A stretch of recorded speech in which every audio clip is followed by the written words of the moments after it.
Hey everyone, it's Colleen. We've spoken a bit about storytelling and the value that stories can bring to your nonprofit's brand narrative. Today, I want to talk less about why you should incorporate stories and more about how to build meaningful stories. A well-crafted story typically consists of several key components that work together to engage your audience and convey your narrative effectively. No surprise here, this begins at the beginning with an introduction to your story. Introduce the setting, characters, and context in which you are sharing as a great place to start. You're going to want to lead with a strong hook, capturing attention from the beginning with a compelling opening that makes people want to invest time in hearing your story. Your characters are the individuals or entities that are driving your story. They have their own circumstances, challenges, personalities, and motivations. You want to round out your character development with any essential background information that will help the audience understand the setting in which your story unfolds. Setting the stage can be addressing the conditions, context, and even mood of the narrative. The next component is what we would like to call the inciting incident, which is a fancy way of saying the event or circumstance that sets your story in motion. What disrupts the normal state of affairs and prompts the characters to take action? Sometimes we consider this the central conflict. It can be internal within a character or external between characters, with nature, with society.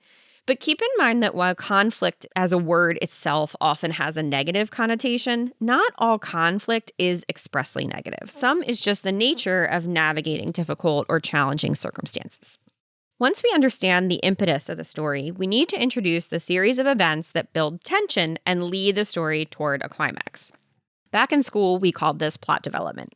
Flesh out your narrative by introducing the challenges, conflicts, and complications that your characters had to navigate. But do your very best to keep it concise. Details are important, but you really want to stay focused. So forget about any fluff or any unnecessary information that might dilute your story. People have very short attention spans, so we need to make every word count. The climax of your narrative should be the turning point in the story.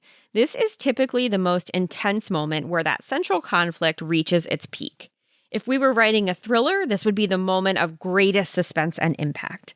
In our nonprofit storytelling, this is where our mission makes an impact and turns the story around.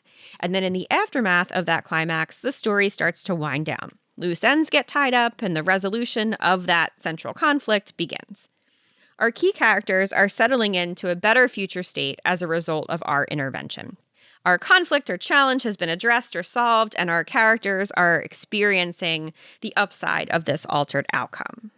So we have a story arc there that's pretty natural and intuitive. The flow works regardless of what the story is about, but there are 3 other things to keep in mind as you prepare your narrative because they set the guidelines for how your story comes together.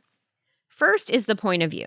You have to determine the perspective from which the story will be told. The 2 most utilized points of view in nonprofit storytelling are first person and omniscient. First person is where the narrator is a character in their own story. Someone who lived the story is sharing their experience to tell you how it unfolded.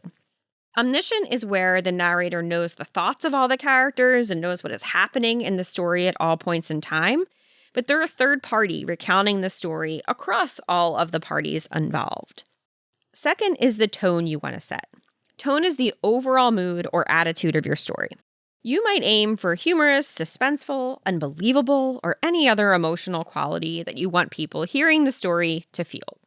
Third, once you know the point of view you're coming from and the tone you want to set, determine how you can leverage multimedia elements and adapt the story to each channel where you will share if that's necessary. Visual and auditory elements can really enhance storytelling and make it more memorable.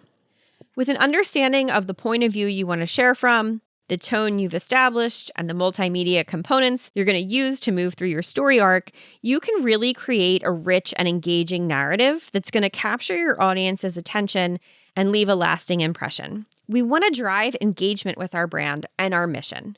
So don't forget to close it out with a call to action. Whether it's donating, volunteering, or raising awareness, guide your audience on how they can contribute to your cause.